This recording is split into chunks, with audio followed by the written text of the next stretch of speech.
Hi guys. I'll try not to cry in this video, but probably not gonna happen. But here goes. It's 12:30 in the afternoon, and it is August the 5th, 2013. I'm really stuck because I'm probably not going to be okay with cremating him any more than I am about burying him, any more than I am about just putting him in the garbage. I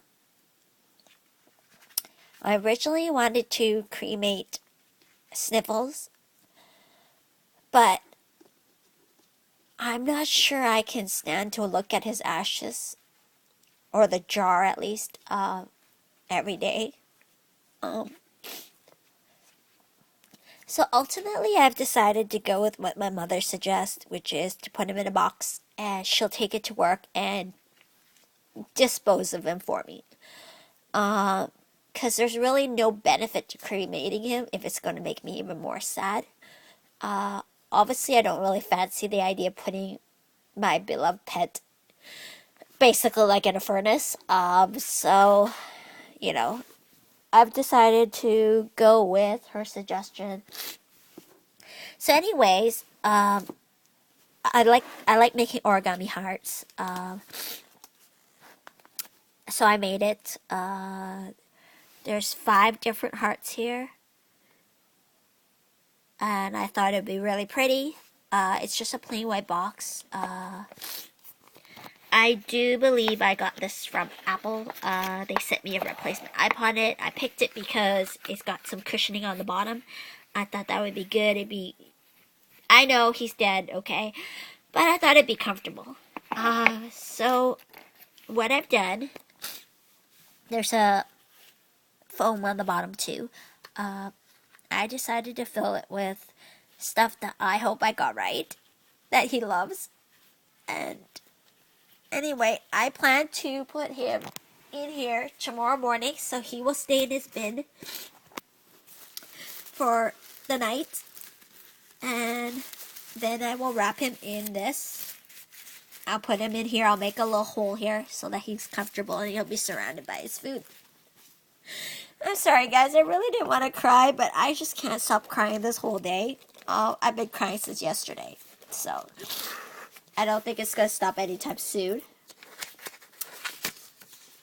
I also made this.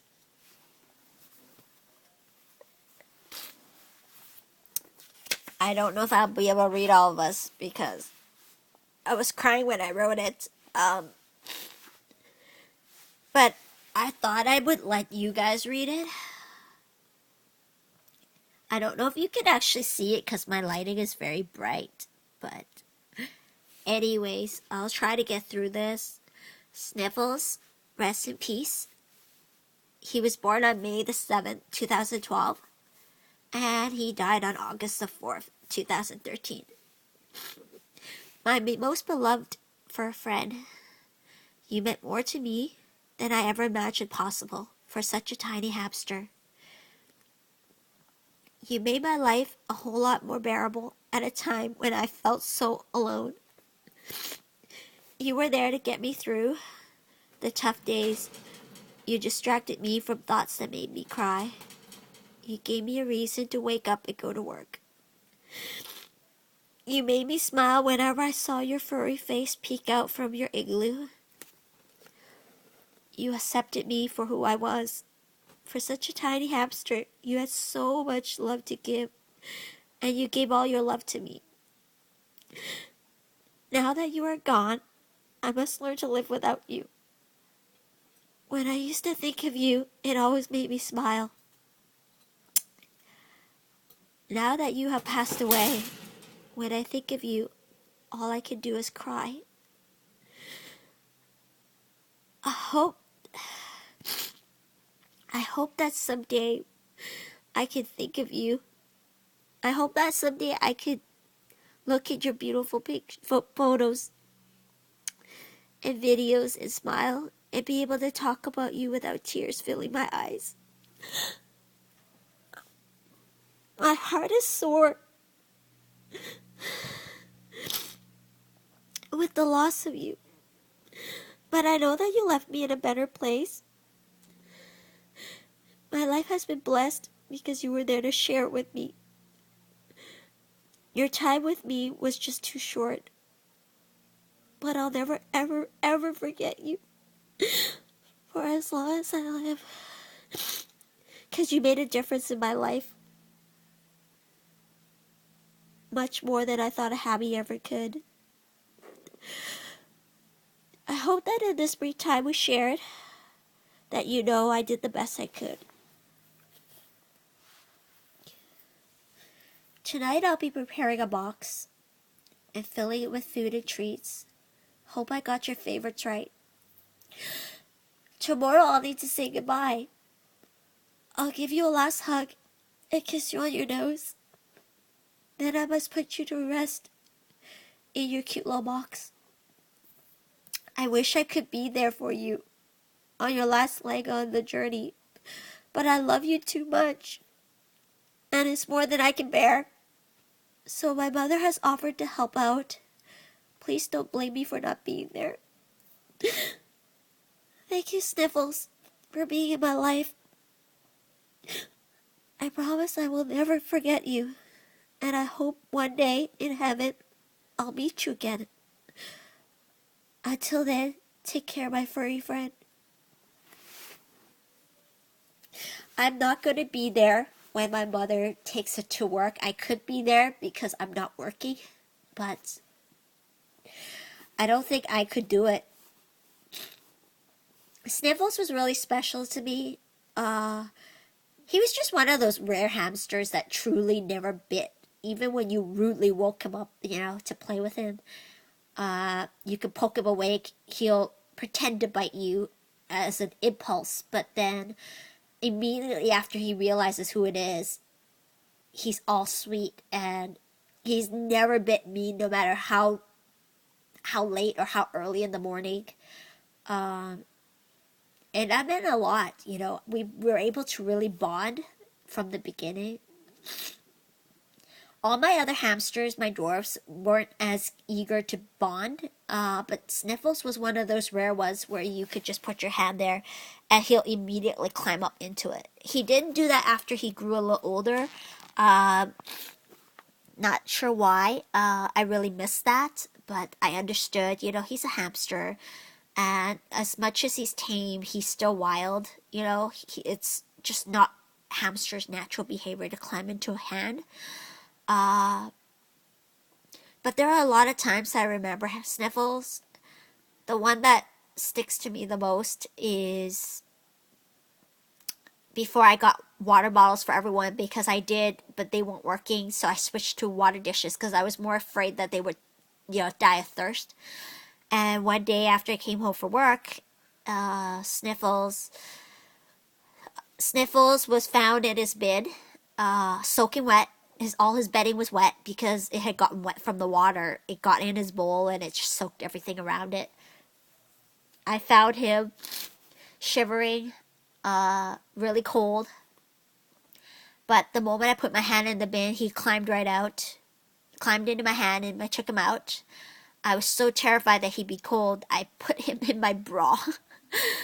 And while I was at it, I ran and got a blow dryer and a towel. I put the towel on my bed. I put him on the bed, and I blow dried him. He was a little bit scared at first of the noise and the wind, but he seemed to truly appreciate the warmth of the blow dryer.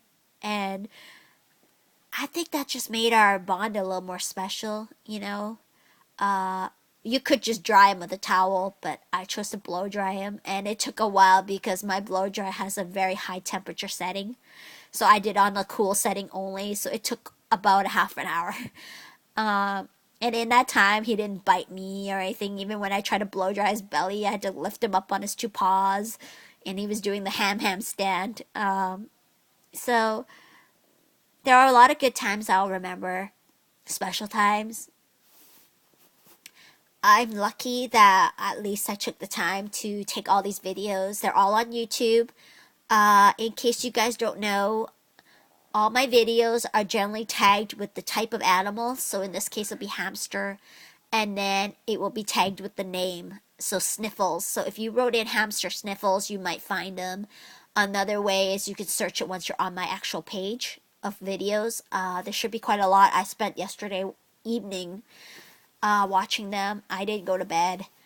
It's kind of hard to go to bed when you're watching a video and you're crying and your head's hurting because you've been crying all day and your heart's hurting because you've probably just been crying so much. Anyone that's ever said that the heart doesn't truly feel because it's an organ, they're liars. Mine truly did feel. But I know it's probably from crying, but nevertheless, I did, it did hurt. So I know that with time, it won't hurt as much, but Sniffles is very special because he's the only one that got to come home with me. I fought to take him home. My mother didn't want me to bring any pets home. I had to fight for the chinchillas, and I most certainly had to fight for the hamsters. And then out of all the hamsters I had, I could only take one. The hamster that made the cut was because Sniffle was just that much more special. I loved all my hamsters, don't get me wrong.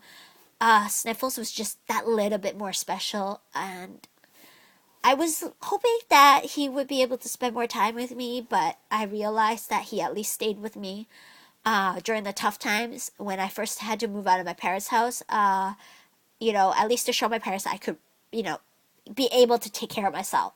And I did, and he managed to come home with me, and he knows I'm okay now when he left. So I'm glad that at least he made it with me all the way home, and he got to experience life at home.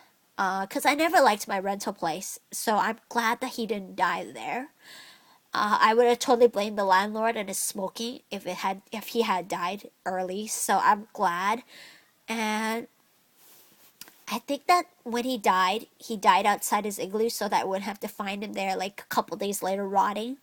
So I thank Sniffles for that, because I don't think I could stand that. Find out that I haven't seen him a few days and then realize he's been dead, and I would feel so guilty because I didn't know when he even died. He was alive at 10:10 in the morning on August the 4th. I know this because I took a video of him, and then I went for breakfast, and then I've been watching TV. I briefly went downstairs, and then based on the time that his body became cold and hard, I'm going to guess that either I was in my room or I went downstairs in the time that he died. But I know he wasn't alone for too long because I was in my room most of the day. But I really wish I could have held him in my hand when he died, but unfortunately I wasn't. But he came out to die, and he was right in front of his little tiny ceramic house, which is his favorite. And I feel good knowing that at least he was so comfortable. He looked so peaceful. I don't know why he died, but I'm going to guess it was old age. But he wasn't that old. He was only a year and 3 months. But I reached out to a website where they specialize in hammies, and she said, most hamsters do only live a year and a half to 2 years.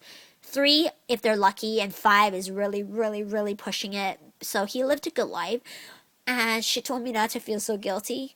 Because, I kind of expect that he would at least live a year and a half, but he didn't. But I'm very, very grateful that he didn't die with any disease, because I would feel even more horrible if he had tumors or cancer. So he wasn't blind or anything. He wasn't injured. So he just died peacefully in his sleep. So anyways, I'll still make videos of the chins, obviously, but they are my only pets. But I don't know when the next video will be. So you can let me know what you think, but I'll give it probably a few days, before I'm going to upload any videos. In the meantime, I'll still be around. But mostly I'm going to be taking photos and gathering photos and putting them on a DVD for storage. Just in case, YouTube ever goes down permanently or something. I do want a couple videos of my baby. So yeah. Okay, guys, I gotta go. But this thing's really beautiful. I'll make one last video of him when he's actually going in the box tomorrow. My parents work early, so the video will be done early, but I may not upload it for a while. Okay, guys?